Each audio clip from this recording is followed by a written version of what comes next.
L'aide se poursuit et s'individualise. 3 semaines après les inondations, des équipes de bénévoles vont à la rencontre des sinistrés pour connaître exactement leurs besoins. Bonsoir à tous et bienvenue dans Certaines Infos à 19h. Les conditions dans lesquelles vivent certains sinistrés favorisent le développement de plusieurs maladies. Les cas sont pour l'instant peu nombreux, mais les risques sont élevés. 7 pensionnaires d'une maison de repos, tous vaccinés, sont décédés. Ils ont été infectés par un nouveau variant du Covid, le variant colombien. Les Red Lions seront de retour à Bruxelles demain avec leur médaille d'or. Ils seront fêtés dans les rues de la capitale. Les feux de forêt sont ce soir aux portes d'Athènes. La situation est très préoccupante dans plusieurs régions de Grèce. Vous entendrez des Belges sur place.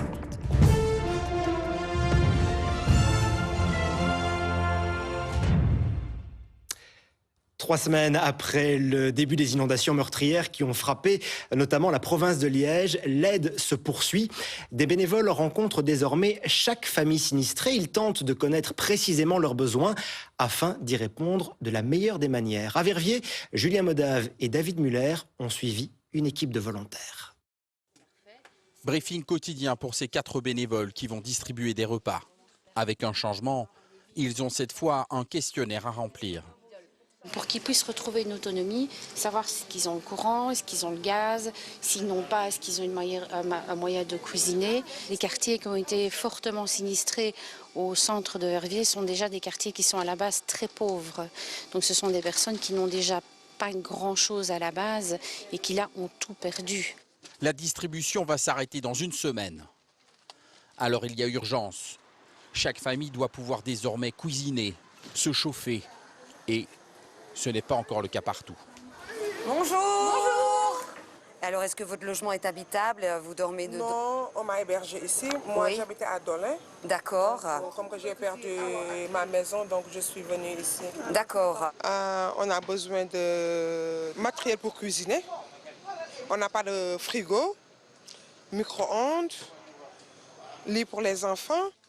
Elle nous emmène à l'intérieur. Cette maman est hébergée chez une amie, mais ici aussi, l'eau est montée à plus d'1 mètre.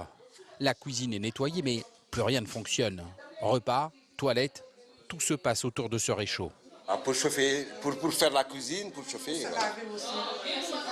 Pour se laver aussi? Oui, Pour se laver, parce qu'il n'y a pas d'eau chaude. Pour chauffer de l'eau, pour se laver. Donc il n'y a pas d'eau chaude. Bon, pour faire la cuisine, c'est tout ce qu'on a. 25 équipes de bénévoles font ce porte-à-porte tous les soirs. Plus de 300 personnes qui, à force, commencent à connaître les besoins et les urgences. C'est la clé, car le plus vite possible, il faut leur rendre leur autonomie. Et se nourrir seul est la première de toutes les étapes. Et depuis 3 semaines, des sinistrés vivent dans des conditions très précaires. Certains ont développé des maladies. Ils sont pour l'instant très peu nombreux, heureusement, mais les risques pour les autres sont bien réels. L'humidité entraîne des problèmes respiratoires et les eaux contaminées, par exemple par des aliments périmés, provoquent d'autres infections. Exemple avec Michael Menten et Julien Raouet.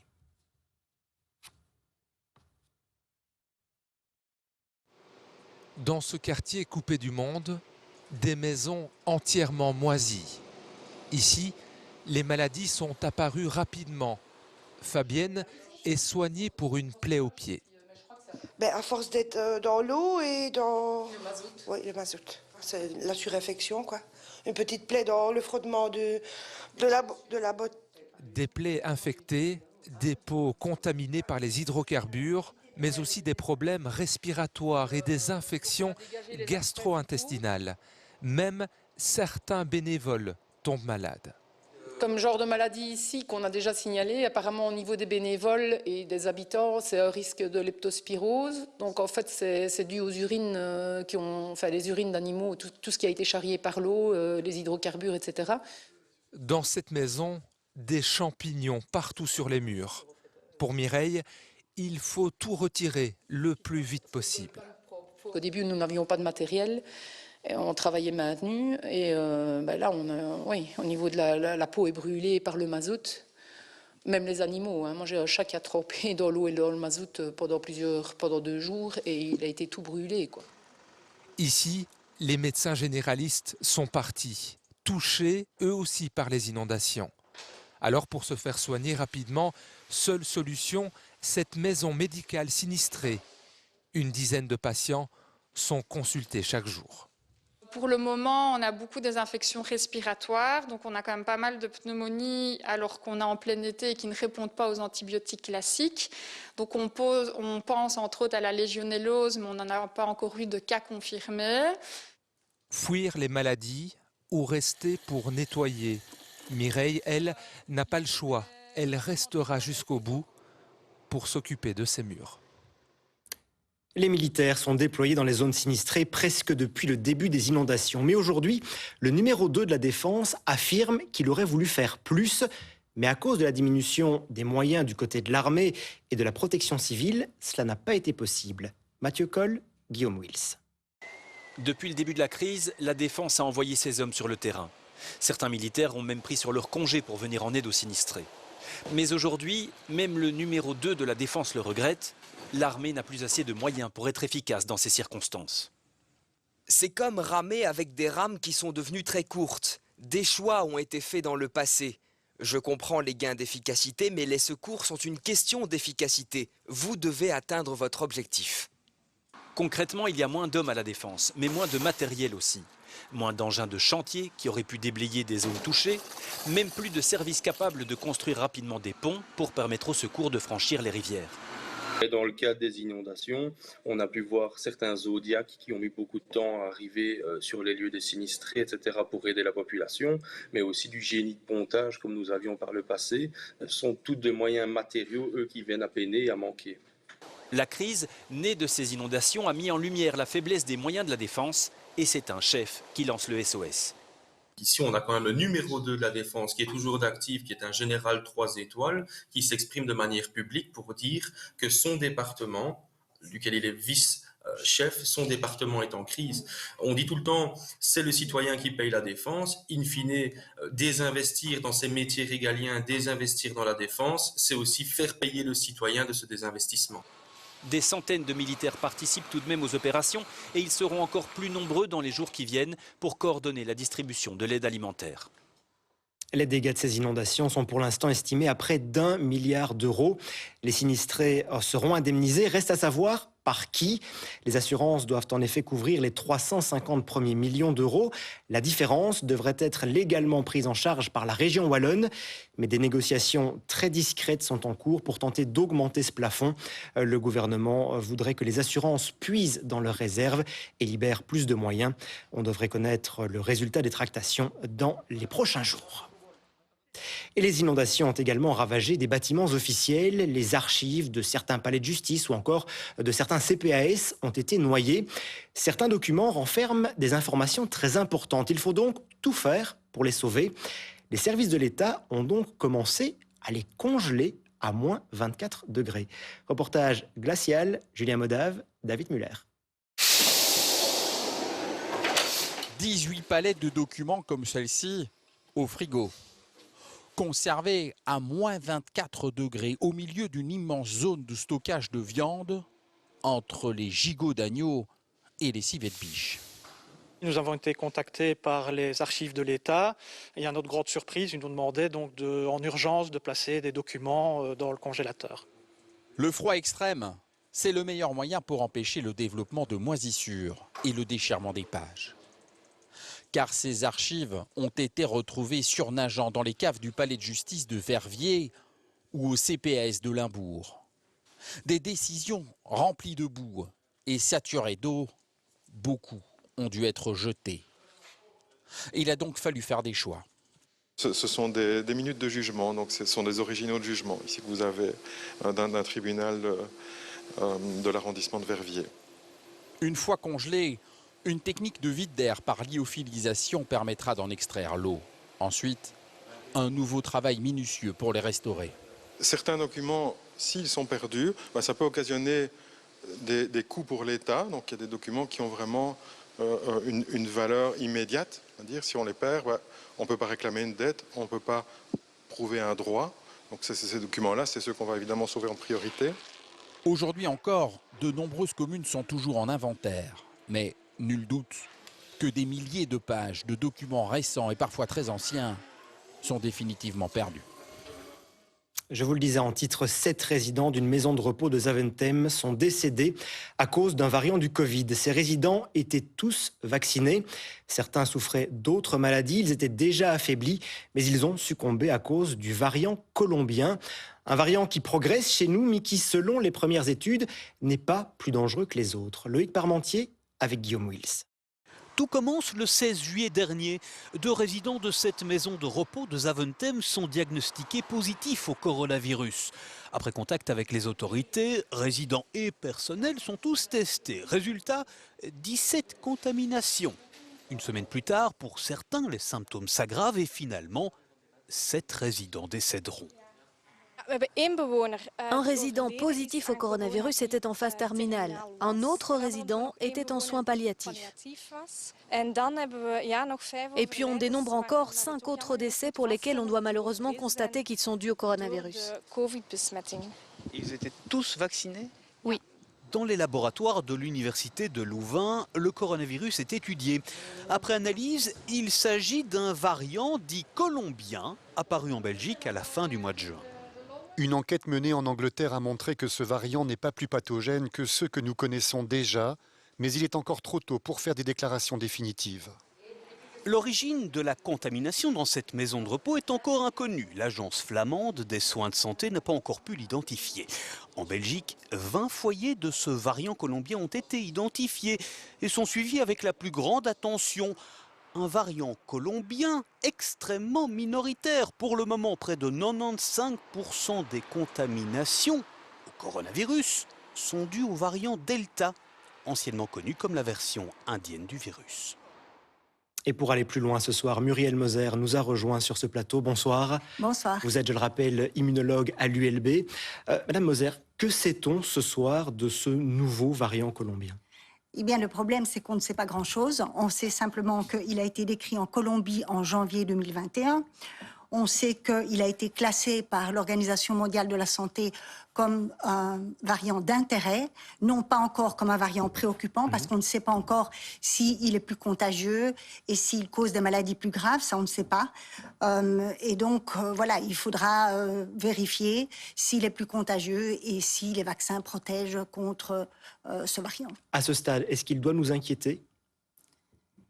Évidemment, ce qu'on a entendu aujourd'hui sur les 7 décès, c'est extrêmement inquiétant. D'un autre côté, il y a donc, en fait, cela pose surtout 2 questions. La première question, c'est les personnes âgées dans les maisons de repos qui sont plus fragiles, c'est tout à fait clair, et qui ont un système immunitaire qui est moins efficace, ça on le sait. Sont-elles encore protégées suite à 2 injections de vaccin? Alors c'est difficile de répondre à cette question parce que c'est difficile d'analyser la réponse immunitaire qui est très complexe puisqu'il y a différents mécanismes. Mais ce qu'on peut faire, c'est, et Scienziano l'a fait, voir parmi les hospitalisations aujourd'hui, y a-t-il une augmentation des personnes âgées? Alors les résultats sont plutôt bons, puisque parmi les patients hospitalisés, la répartition par âge montre que les plus de 80 ans représentent 10% des personnes hospitalisées.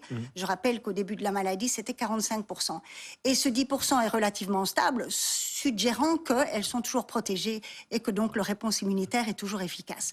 Ceci, évidemment, est contre le variant Delta, qui représente 95% du virus en Belgique. On ne sait pas encore pour le variant colombien, mais personne ne sait, sauf que l'Angleterre, qui a eu quelques cas, dit qu'il ne serait pas plus contagieux et qu'il répondrait toujours au vaccin. Justement, à propos des vaccins, les 7 personnes qui sont décédées étaient vaccinées. Est-ce que ce soir, on sait déjà si les vaccins qui sont sur le marché actuellement couvrent et nous protègent contre ce nouveau variant colombien? Donc, on ne sait pas pour ce variant-là, mais tout ce qu'on a observé jusque maintenant avec l'ensemble des variants, c'est que la réponse immunitaire induite par le vaccin protège contre les variants. Un peu moins bien. Les anticorps bloquent un peu moins bien l'entrée des variants dans les cellules. Les cellules tueuses, elles semblent toujours aussi efficaces, mais c'est à démontrer, évidemment. Il semble, on aurait tendance à dire, on pense que les vaccins vont protéger, mais il faut le prouver, évidemment. Justement, à propos des vaccins, on parle de plus en plus d'une 3e dose. Est-ce que, avec l'actualité qu'on vient d'avoir et ces 7 décès, est-ce qu'on se dirige, ou on se dirigerait, ou on devrait se diriger vers une 3e injection, en tout cas pour les personnes âgées, comme ça se fait dans d'autres pays? Oui, je pense que c'est un peu prématuré. Je suis assez d'accord avec le directeur de l'Organisation mondiale de la santé qui a dit qu'il fallait attendre un petit peu et surtout vacciner plus de pays dans le monde entier. Parce qu'il ne faut pas oublier que pour se protéger contre cette pandémie, il faut 80-90% de personnes vaccinées dans le monde entier. On sait aujourd'hui en Belgique qu'il y a 5,5 millions de personnes vaccinées. Ciensano a regardé ce qu'ils appellent l'infection de percée, c'est-à-dire parmi les personnes vaccinées, quel est le pourcentage qui est tout de même infecté. Je ne parle pas d'hospitalisation, je parle d'infection. Et ils ont montré qu'il y a une protection de 81% des personnes vaccinées contre les infections. Donc c'est beaucoup, et encore beaucoup plus contre les hospitalisations, hein. Donc, à ce stade, toutes les observations suggèrent que la population générale est encore protégée. Il faut bien observer, évidemment, à plus long terme. L'historique montre que les réponses antivirales sont générales à long terme. Et pour les personnes âgées, le fait qu'il n'y en ait pas, que la proportion parmi les hospitalisés n'augmente pas maintenant est de bon augure, mais il faut évidemment observer ça de plus près. Maintenant, si jamais ce variant ne permet pas d'être protégé via le vaccin, il faudra éventuellement penser à développer un nouveau vaccin, ce qui prend 6 semaines avec l'ARN messager. Mais je serais très surprise. Je pense qu'on peut rester optimiste et donc reste à savoir ce qui s'est passé pour les 7 malheureuses personnes dont on a parlé. Merci beaucoup Muriel Moser d'être venue en direct ce soir pour nous éclairer sur ce variant colombien. Et pour continuer d'aborder la situation dans les maisons de repos, Vincent Frédéric, le secrétaire général de Femarbel, la Fédération des maisons de repos, est en liaison vidéo avec nous. Bonsoir Monsieur Frédéric. Cette situation dans la maison de repos de Zaventem, est-ce qu'elle vous inquiète? Est-ce qu'elle inquiète les membres du personnel et les familles des pensionnaires? Tout développement d'une épidémie dans une maison de repos est évidemment inquiétante. Maintenant, si je regarde les derniers chiffres qu'on a reçus de la VIC, donc de la Wallonie ce matin, il y a au total 103 personnes qui ont été infectées par le Covid dans les maisons de repos wallonnes, c'est-à-dire sur plus de 45 000 résidents et plus de 35 000 membres de personnel. Donc, je crois qu'il faut être très attentif, mais il faut garder son calme. Ce qu'il faut surtout faire, c'est 2 choses. La première chose, c'est évidemment investiguer chaque fois les infections, mais surtout aussi pour les visiteurs et toutes les personnes qui fréquentent la maison de repos, de bien respecter les consignes de sécurité, les gestes barrières. Et j'en terminerai en disant que je crois qu'on ne peut pas échapper à une vaccination obligatoire du personnel de soins dans les maisons de repos pour éviter d'éventuelles catastrophes à l'automne. Pas question de mesures générales dans les maisons de repos, il n'en est plus question, ce sont toujours des mesures ciblées, mais il y a un certain nombre de choses à faire et je crois qu'il ne faut pas attendre d'être dans le mur pour prendre les mesures requises. Si je comprends bien, vous êtes favorable à une vaccination obligatoire du personnel. Du côté de la Flandre, on dit qu'il faudrait réfléchir à l'instauration et à l'obligation d'un pass sanitaire pour les visiteurs qui se rendraient en maison de repos. C'est également l'avis de votre fédération ce soir ? C'est une réflexion que nous avons. Ce qu'on constate, c'est qu'évidemment, la population des résidents est fragile. Il y a plus de 70% de personnes qui sont lourdement dépendantes.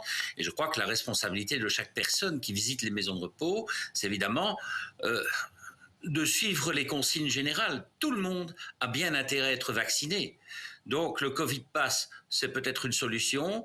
Il y a d'autres solutions qui sont des tests rapides, mais il faudrait à la limite les faire à chaque visite. Mais je crois que, en effet, si les problèmes persistent, c'est une réflexion qui devra être ouverte et rapidement. Merci beaucoup Vincent Frédéric d'avoir été avec nous en direct dans ce RTL Info 19h. De son côté, l'Agence européenne des médicaments a identifié 2 nouveaux effets secondaires qui pourraient être liés au vaccin de Johnson & Johnson. Il s'agit de vertige et d'acouphènes. Ces effets secondaires devront être mentionnés sur la notice. Cependant, l'Agence européenne estime que les bénéfices du vaccin l'emportent toujours sur les risques. Et de son côté, le monde de la nuit, lui, attend de pouvoir reprendre ses activités. Ce soir, un premier événement test est organisé sur l'esplanade du Congrès, c'est dans le centre de Bruxelles. Et c'est là que nous attend Nicolas Loïc. Bonsoir Nicolas. Il va donc souffler une sorte d'air de normalité ce soir dans la capitale ? Écoutez, on n'est pas encore les uns sur les autres, hein, mais ce sont près de 800 participants qui sont attendus ici par les organisateurs ce soir pour cette première soirée d'ampleur organisée par la fédération Brussels by Night. Plusieurs soirées sont organisées sur les week-ends du mois d'août et de septembre, mais attention, si vous venez danser ici ce soir, ce sera toujours avec port du masque et respect des bulles et des distances sociales. Ce n'est qu'à partir du 13 août, date fixée par le comité de concertation, que nous pourrons danser à nouveau comme avant, mais en ayant présenté son fameux Covid Safe Ticket à l'entrée. On parle de tout ça avec l'un des organisateurs ici ce soir, Lorenzo Serra. Merci beaucoup d'être avec nous. Alors, dites-nous, un événement de cette taille-là, est-ce que ça a été facile à mettre en place ? Alors on a eu la chance d'avoir la région de Bruxelles-Capitale et la ville de Bruxelles qui étaient avec nous pour soutenir notre initiative qui en fait va vers les clubs et les organisateurs de soirées pour refinancer une partie de la relance qui, on espère, sera dès le 1er octobre. Alors, est-ce qu'il était temps d'organiser des événements de cette taille-là? Est-ce que c'est trop tôt, trop tard en fonction de la situation sanitaire? Pour vous, est-ce qu'il était temps? Il est plus que temps parce qu'on voit bien que la vaccination fonctionne, que oui bien sûr il y a des contaminations qui sont en hausse, mais ça ne se suit pas au niveau des soins intensifs. Donc bien sûr on doit faire attention à tout ça. Je pense que le monde de la nuit a été très responsable pendant 18 mois, ça fait 18 mois qu'on est fermé. C'est clair que ceci n'est qu'une petite bulle d'air dans une reprise qu'on espère en octobre. Et évidemment on est en open air, donc on a bien compris que dans la contamination aérogène, le fait d'être en open air, il y a quasiment zéro risque. Et donc c'est aussi par ailleurs pour ça qu'on suit le comité de concertation et qu'à partir du 13 août, on le fait avec le Covid Safe Ticket, ce qui veut dire qu'un super contaminateur n'entrerait pas sur le site, même si on sait que le risque serait très limité puisqu'il y a un courant d'air total tout le temps et donc il y a très peu de risques. Merci beaucoup Lorenzo Serra d'avoir été en direct avec nous et attention, fin des festivités prévues à 22 h ce soir pour éviter le tapage nocturne bien sûr. Merci beaucoup Nicolas, merci à votre invité et surtout bonne soirée. Et dans ce contexte de vaccination, la chaîne de télévision américaine CNN a licencié 3 de ses employés. Motif, ils sont venus au bureau sans être vaccinés. La chaîne applique en effet la tolérance zéro pour les personnes non vaccinées. Les entreprises américaines peuvent légalement exiger que leur personnel soit vacciné. Et de son côté, comme en France, l'Italie impose à partir d'aujourd'hui un pass sanitaire. Les personnes qui veulent aller au restaurant, au cinéma ou encore dans les musées doivent désormais montrer une preuve de vaccination ou un test PCR négatif. Alors au-delà de la France et de l'Italie, de plus en plus de pays ou de régions imposent ce pass. On découvre lesquels avec Nicolas Loïc. Une quinzaine de pays européens exigent d'ores et déjà un pass sanitaire dans plusieurs lieux sur place. En France, il le faut depuis 2 semaines pour aller au cinéma ou au musée. Il est étendu dès lundi au café et au restaurant. Il va nous faire du mal. On estime jusqu'à 40% de pertes par jour.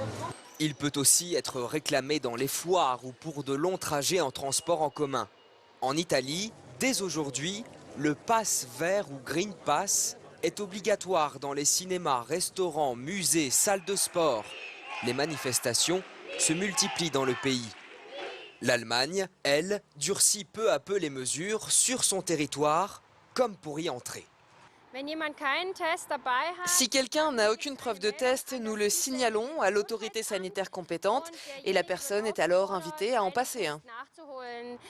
D'autres pays sont moins restrictifs.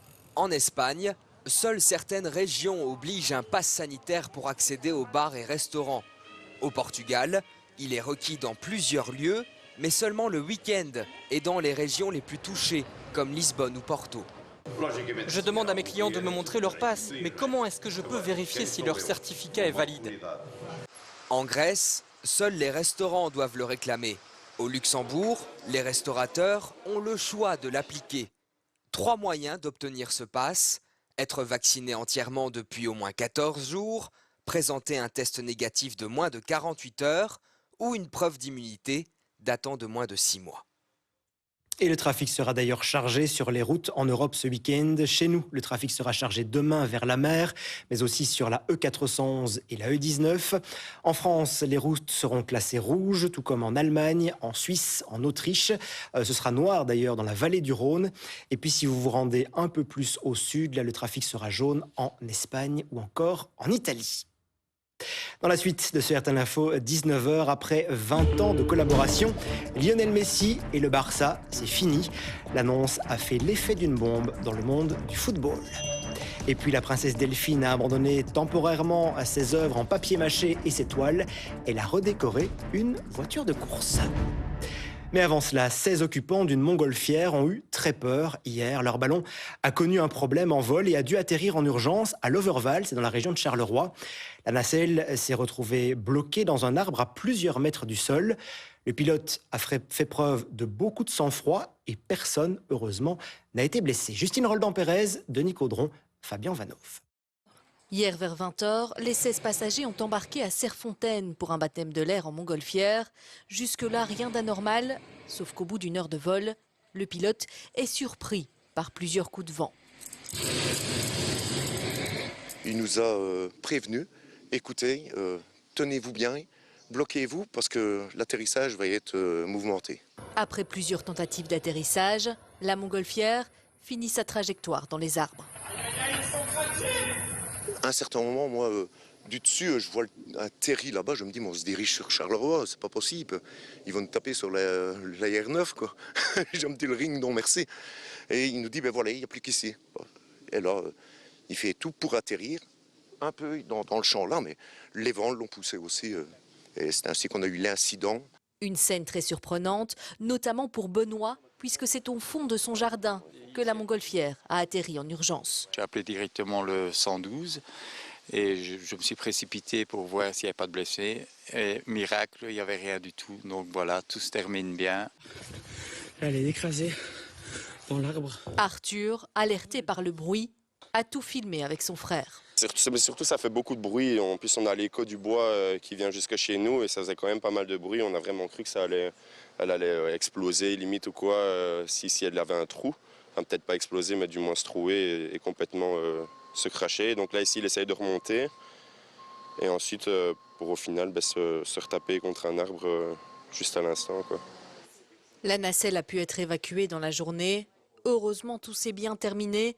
Daniel nous confie d'ailleurs que cela restera un moment inoubliable. Je dois voler avec quelqu'un, ce sera avec lui, mais pas aujourd'hui. Il faut me laisser un peu de temps. Et la police brésilienne, de son côté, a mis la main sur plus d'1 tonne de cocaïne. Elle se trouvait à bord d'un jet privé qui devait décoller à destination de la Belgique.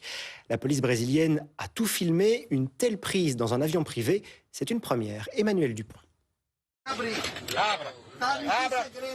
La police brésilienne ordonne aux passagers d'ouvrir sa valise disposée devant lui sur la tablette. À côté de l'homme assis sur son siège, le commandant de bord assiste à la scène filmée peu avant le décollage. Je veux juste jeter un œil, déclare le policier. Dans la valise, d'énormes paquets grossièrement emballés.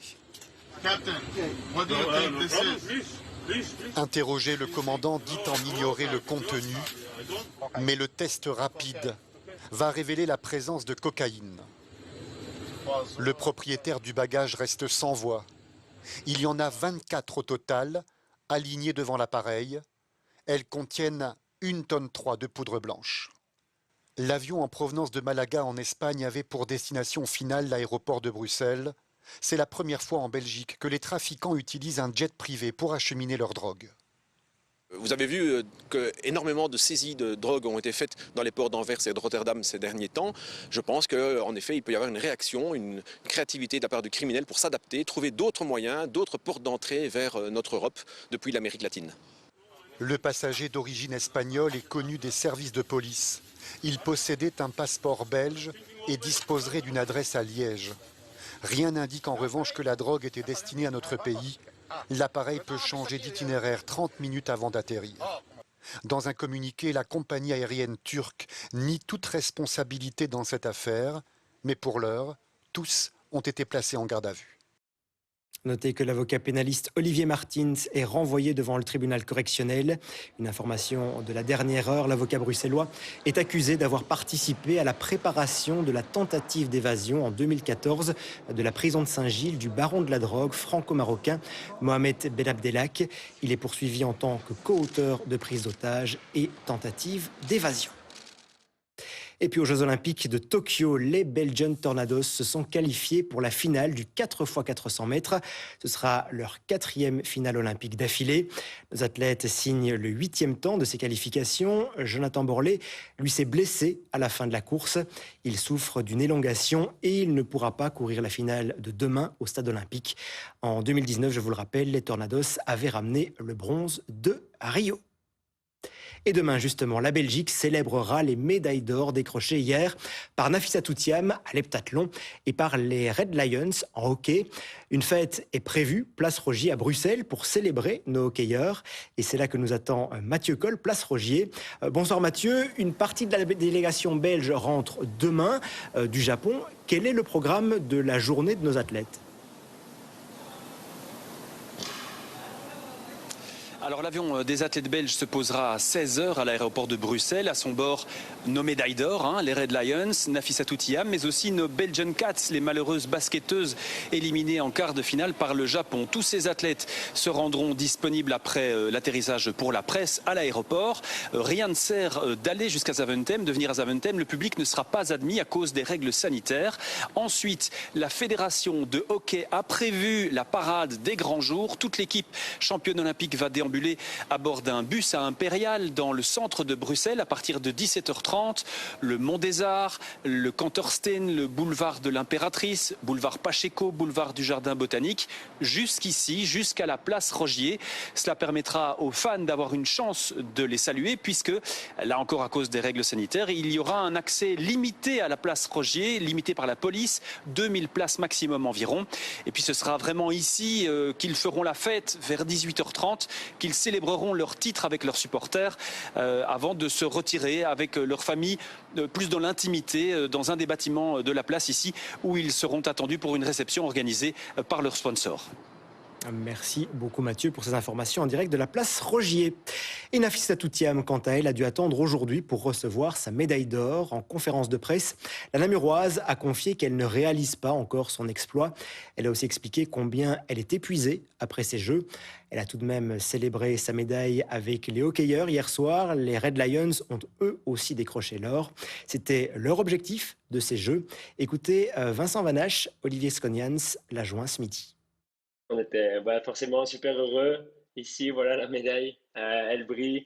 On l'avait dit, ça fait 5 ans qu'on le crie sur tous les toits qu'on veut l'or. Après Rio, c'était le seul objectif. Et voilà, aujourd'hui, on a remporté ce trophée. Et, on ajoute un trophée en plus à notre palmarès. Je suis très fier de rendre aussi la Belgique fière de ses athlètes, fière du Team Belgium. De redonner un peu le sourire aussi, c'était surtout ça. On avait une seule mission, c'était de prendre l'or ici à Tokyo. Et on l'a fait. J'espère que le peuple belge, en tout cas, a retrouvé le sourire après cette année compliquée et est super fier. Et puis toujours à Tokyo, en sport équestre, cette fois, la statue d'un lutteur sumo a été retirée du parcours d'obstacles. Les cavaliers ont en effet estimé que cette statue pourrait effrayer les chevaux. Mardi, plusieurs chevaux se sont en effet arrêtés face à ce lutteur. Quant à Lionel Messi, il quitte le club de Barcelone. Il aurait voulu rester, mais il coûte trop cher. Alors cette annonce a fait l'effet d'une bombe dans le monde du football. Ce départ marque en effet la fin d'une histoire longue de 20 ans entre l'Argentin et le Barça. Arnaud Gabriel.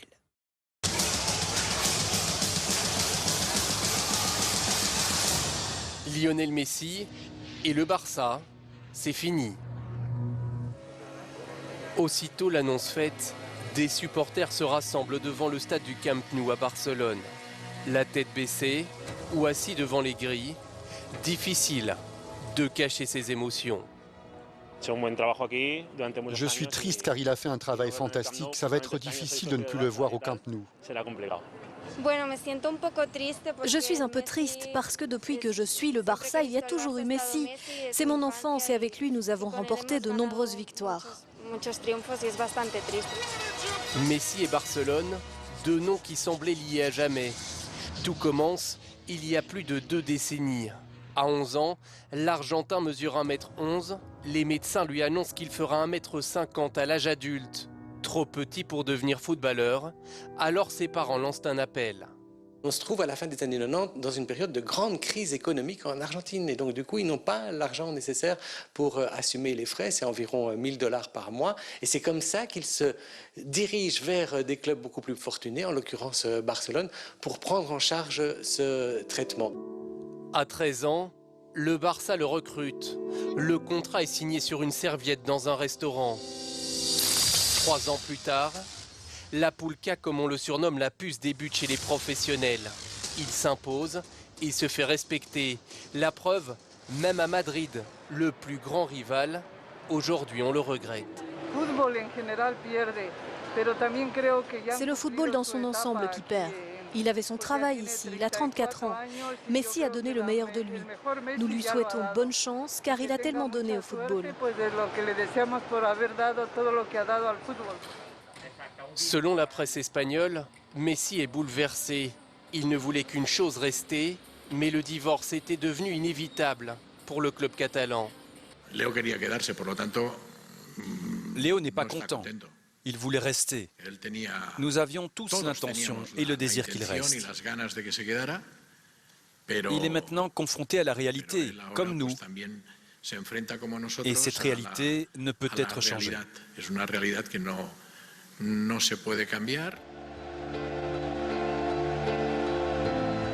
C'est donc la fin d'une histoire longue de 778 matchs, 672 buts inscrits et 305 passes décisives. 10 Ligas, 4 Ligues des Champions, 7 Coupes du Roi et 6 Ballons d'Or. Messi a gravé les esprits. Son visage est définitivement ancré dans l'histoire. Ce soir, les feux de forêt touchent toujours le sud de l'Europe. 2 personnes sont décédées en Italie dans des incendies qui font toujours rage en Grèce. Au moins 16 personnes ont été hospitalisées. Les incendies sont notamment aux portes d'Athènes ce soir. Les habitants de plusieurs régions ont reçu l'ordre d'évacuer et les touristes, eux, ont reçu des messages d'alerte. Fanny Linon, Véronique Forêt.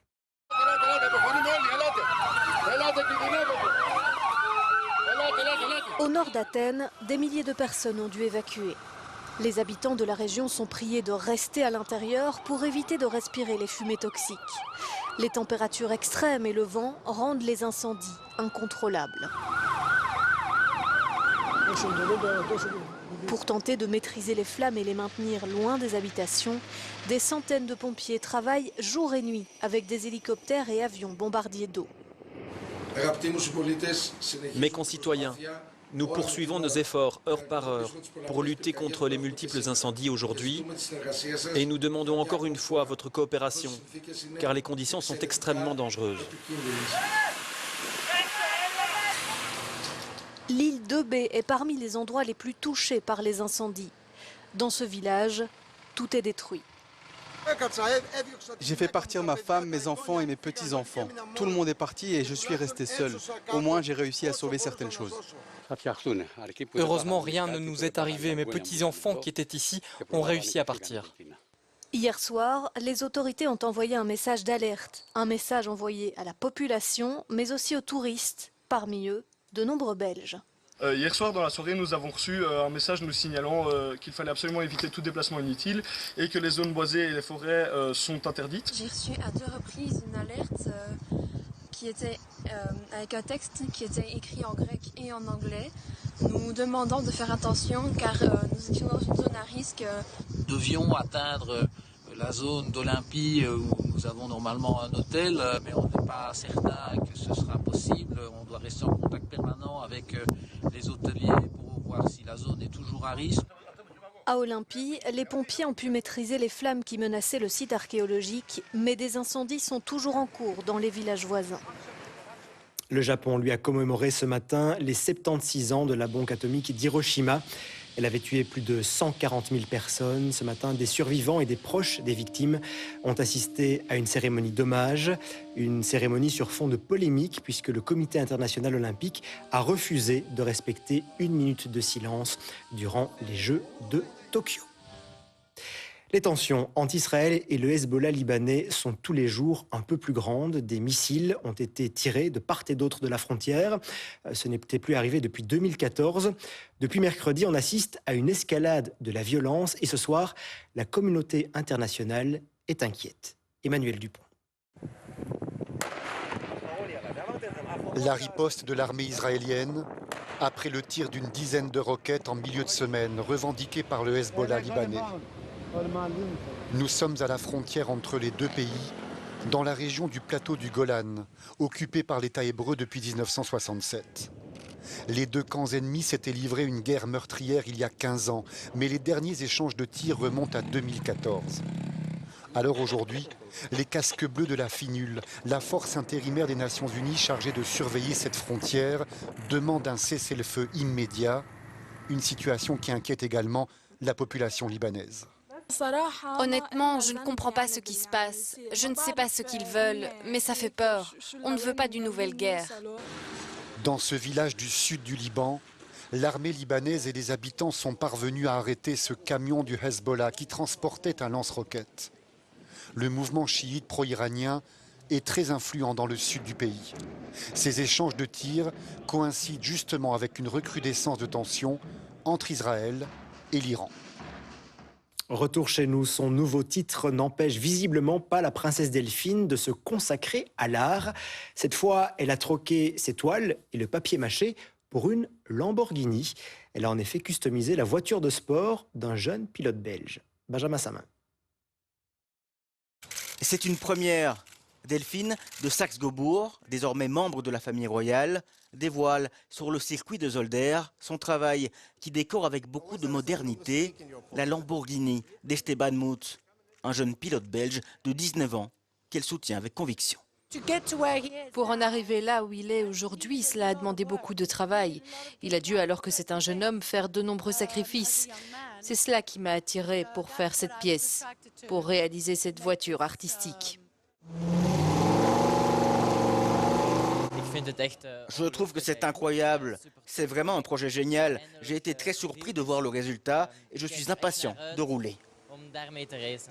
Dans les graphismes qui figurent sur la voiture, certains mots contiennent des fautes totalement volontaires. Vous l'avez vu, hein? C'est comme ça que vous pouvez savoir que c'est une œuvre véritable de Delphine. Car je fais toujours des fautes, des détournements. Je pourrais changer, mais cela fait partie de ma signature. Never give up, ne jamais abandonner étant des slogans affichés sur la voiture, des mots appropriés pour une course, mais qui correspondent également à la personnalité de la nouvelle princesse de Belgique. On va revenir sur cette information et sur ce nouveau variant du Covid-19. 7 pensionnaires d'une maison de repos, tous vaccinés, sont décédés après avoir contracté le variant colombien. Selon les premières données, il ne serait cependant pas plus grave que les autres. C'est la fin de ce RTL Info 19h. Dans un instant, les prévisions météo de Vanessa Matagne. Je vous retrouve moi demain à 13h. Passez une très bonne soirée sur RTL TV. RTL Info continue en radio, sur Internet et sur les applications mobiles.